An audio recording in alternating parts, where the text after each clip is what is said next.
I'm Dr. Bulent Cekic from Antalya, Turkey. I present today difference in microwave and radiofrequency application in thyroid ablation. Thyroid thermoablation, the goal of each is to elevate tissue temperatures in order to create zones of irreversible cellular damage. Thermoablation heats tissue to cytotoxic level through which cell death is caused. Afterwards, the created coagulative necrosis is degraded by the patient's own immune system. At temperatures between 60 and 100 Celsius, nearly immediate tissue coagulation is induced with irreversible damage caused to tumor tissue, while temperatures greater than 100 and 110 Celsius result in tissue evaporation and carbonization.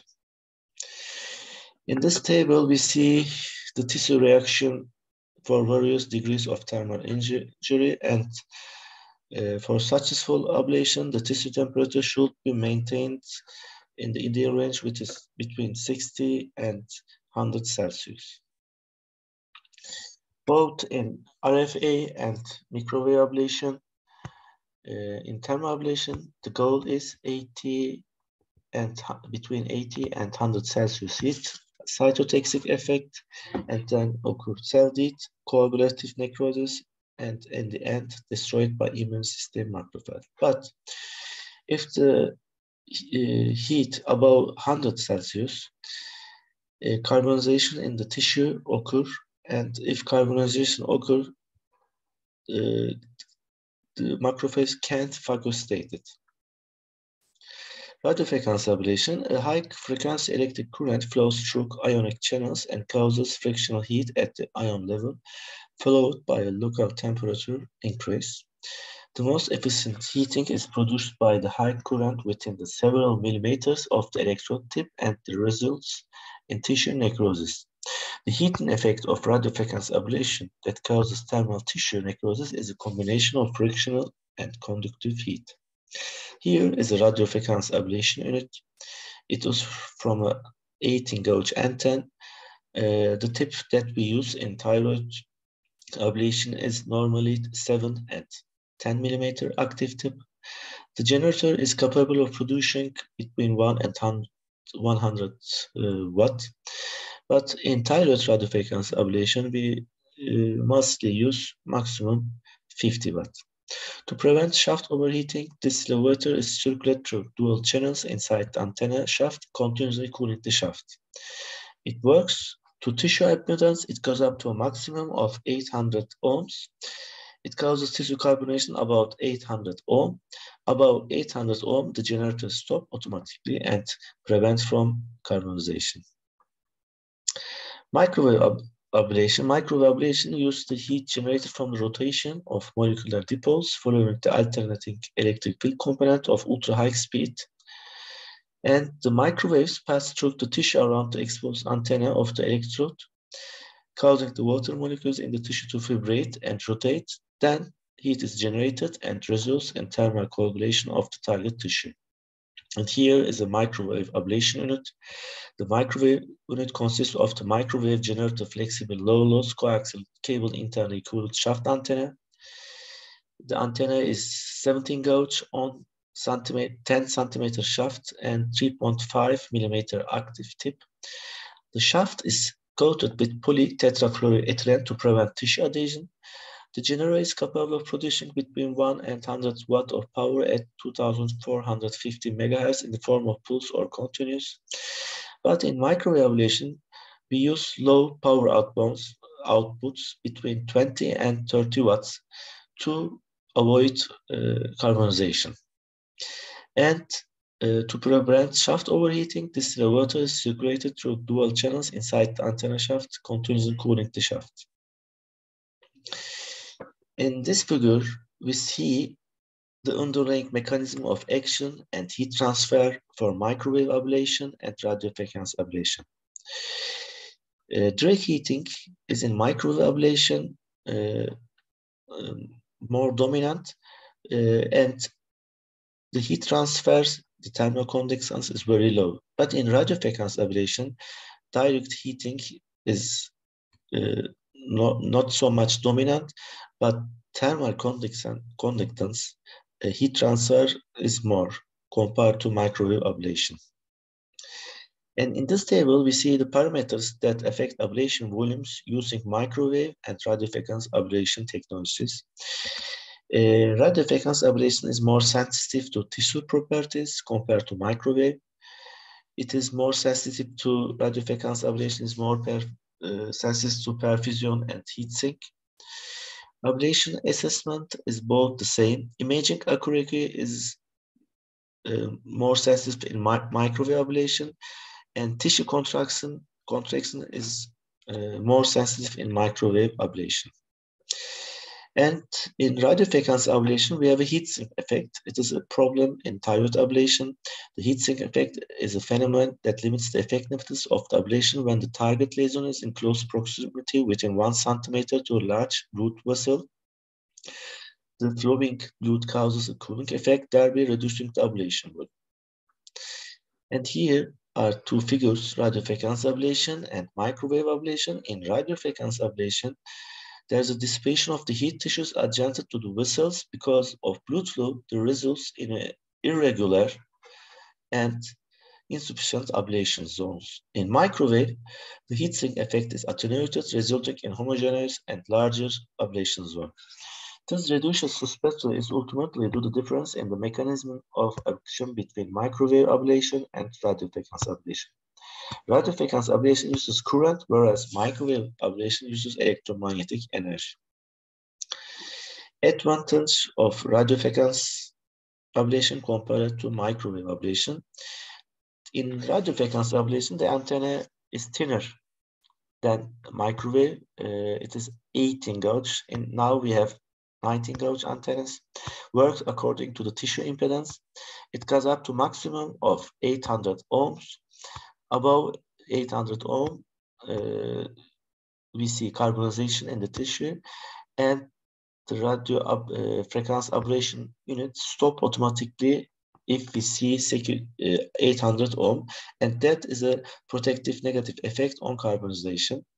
And since 2011, we use radiofrequency ablation in thyroid nodules. We have more experience. And here is the advantage of microwave compared to radiofrequency ablation. In microwave ablation, we have higher temperatures in the ablation zone and larger ablated tissue volumes in the same time. Optimal heating in cystic nodules, hypervascular nodules, example in toxic adenomas. Less pain during the procedure.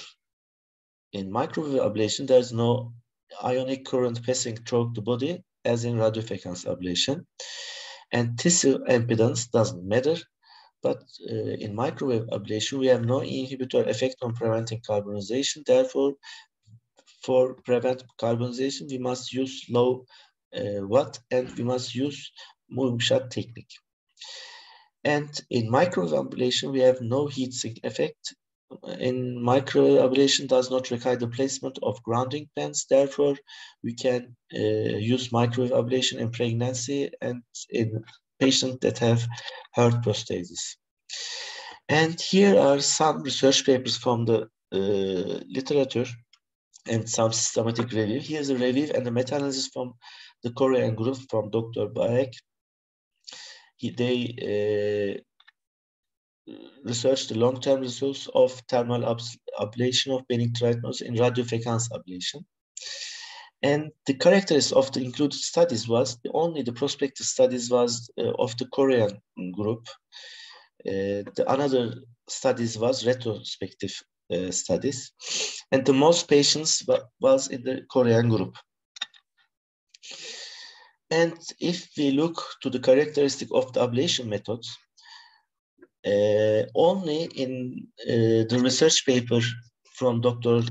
D'Andre from Italy, they have single station radiofrequency ablation in thyroid ablation.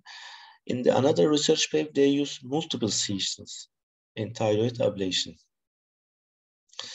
And if we look to the ablation results, if the thyroid nodule volume is low, example between 10 and 14, the volume reduction rate after 3 years is 95, 93, and 97%.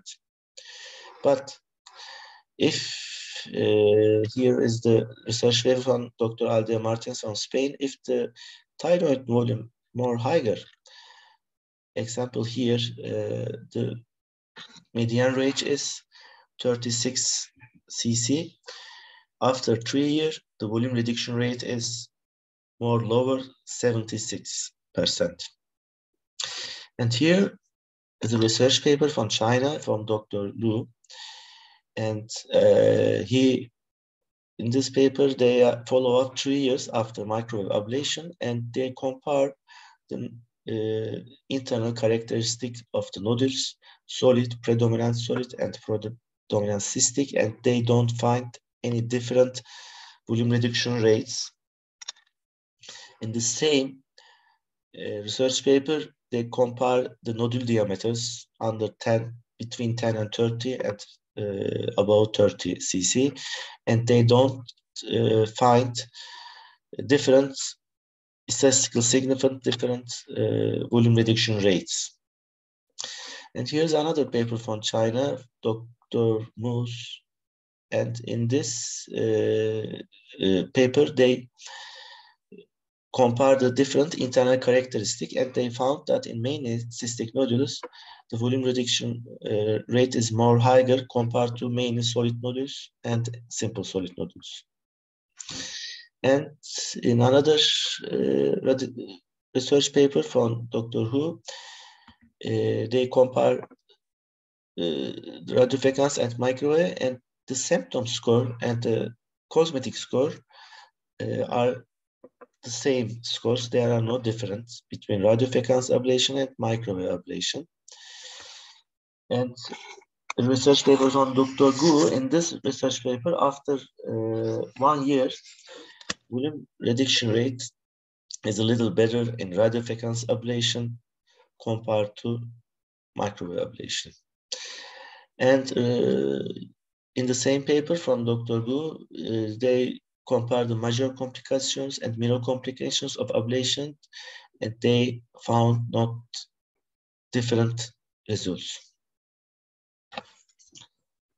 If we use microwave or radiofrequency ablation, we must use the moving shot technique.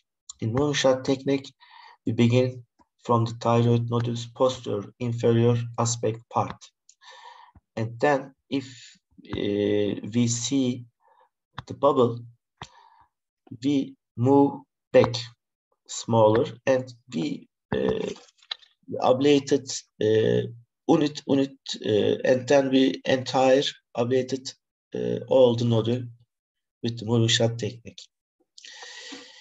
There are moving shot technique. In moving shot technique, as I say before, we go with the antenna to the margin of the nodule, and if we see the bubbles, we go back smaller. But in the overlapping technique, is a technique that uses the non-cooling microwave.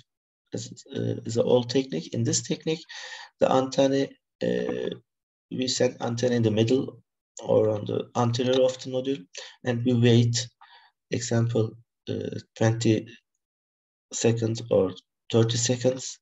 We fix it, the nodule, and then we go to another portion of the nodule. But in this technique, we cannot ablate it all the nodule. Mostly, we can't ablate it the margins of the nodule, and it is not a safe technique. And in this technique, why we don't use moving shot technique, why it fixes, we see in the high percent of carbonization. And here are carbonization examples. This is my first cases. In this cases, I use non-cooling microwaves, 915 megahertz technique. And in this fixation technique, here are the echogenic parts, tunnels, and there are carbonization examples. And there are sometimes nodule features that increase volume reduction rate. And which nodule must be choice for good results. The first are spongiform echostructure. The second are nodules with liquid component, and nodules with intense and peripheral and internodal pattern vascularity. We do every nodule shear wave elastography, and we look if the nodule is a soft or a hard nodule, and we choose soft nodules. And if we choose nodules that elastography result is below 30 kilopascal. And if the nodule is under 10 cc, we have good results. If we choose this criteria in this slide, the result, volume reduction result is mostly between 80 and 90% in 6 months. There are some technical factors that affect volume reduction rate. The major is the operator skills and experience. The second is in microwave ablation, we must use low watts, between 20 and 30 watts to avoid carbonization and for higher volume reduction rate. And ablation of the peripheral margins of the thyroid nodule is very important because the most regrowth point is here. And for a good peripheral margin ablation, we must use hydrodissection. If we use hydrodissection, we can make better ablation of the nodule margins and safer. If we use hydrodissection, protection from complications by preventing thermal damage to structures such as recurrent laryngeal nerve and nervus vagus adjacent to the nodule. In your clinic, we have a chart, and for every patient, in this chart, we give this paper to the patients and use it on the follow-up form. We write here the nodule volume, nodule structure, nodule vascularity, the elastography value, the cosmetic score, symptom score, what we use, and the processing time. After 1 month, 3 months, and 6 months, and 1 year, we have follow-ups. And when the patient comes, we write here the control nodule volume, nodule vascularity, the elastography value, cosmetic score, symptom score, and the volume reduction rate. Here is an example from my patients. In the beginning, we give local anesthesia under the thyroid capsule and separate it. Then the second step, we make hydrodissection between the carotid artery and the thyroid nodule. And then we begin to ablate it. We begin from the posterior inferior part of the thyroid nodule.